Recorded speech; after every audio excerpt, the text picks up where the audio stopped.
One of its most characteristic features is its ability to flip votes, to take a certain percentage of votes from President Trump and flip them to President Biden, which we might never have uncovered had the votes for President Trump not been so overwhelming in so many of these states that it broke the algorithm that had been plugged into the system, and that's what caused them to have to shut down.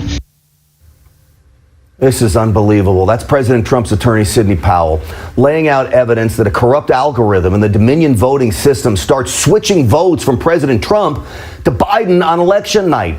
And it's such a massive scale, it crashes the system. That's when we saw them all stop counting.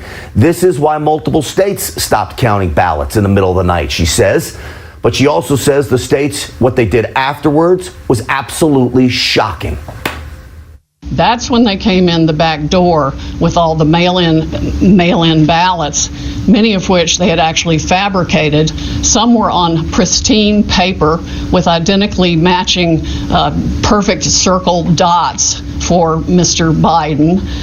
Others were shoved in batches. They're always put in a certain number of batches, and people would rerun the same batch.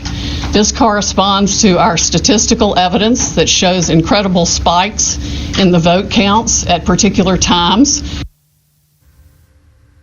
So she says the algorithm was designed to crash, allowing these states to shut down and usher in thousands of fake ballots for Biden. It all makes sense now if this is true, right? And she says it proves all the research that our investigative unit here on Stinchfield has been uncovering. Joining us tonight is a man who has helped me in those investigations, a man who's conducted high-level investigations into the Dominion voting systems. His name's Russ Ramsland, and his company is called Allied Special Operations Group, a firm specializing in cyber crimes, now sharing investigative results with the Trump team. Russ, I want to thank you for coming on the program. Glad to be here. Thank you, Grant. It's always a pleasure.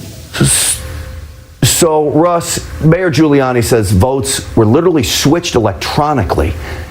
Can you get into these systems and prove that? Do we have access to the systems to prove it? What has to happen here?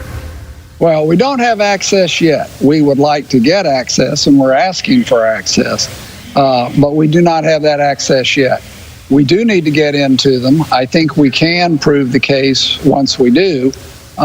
We know that it happened. There are certain telltales that prove that it happened, but until you actually get inside the system, there are so many ways to cheat that until you get inside the system, you may not know just exactly which one they used to cheat, but it's there. So, you had raised the issue, you found a malware called Q-Snatch, which can log keystrokes. How do you know that exists, and do you believe that existed during this election cycle? Oh, we know that existed. We can see it in the code. It's very clear. And Q-Snatch is a harvester. That means it goes through and it grabs all the credentials that even a county administrator would have, so that if they wanted to go all the way back into a county, they could do that because now they have the keys. So now Sidney Powell levels some allegations that Dominion clearly denies all of this, but that the system was built for this, that it was made to do this, and which means then that was it instituted on such a wide scale just for this purpose? What do you think about those allegations?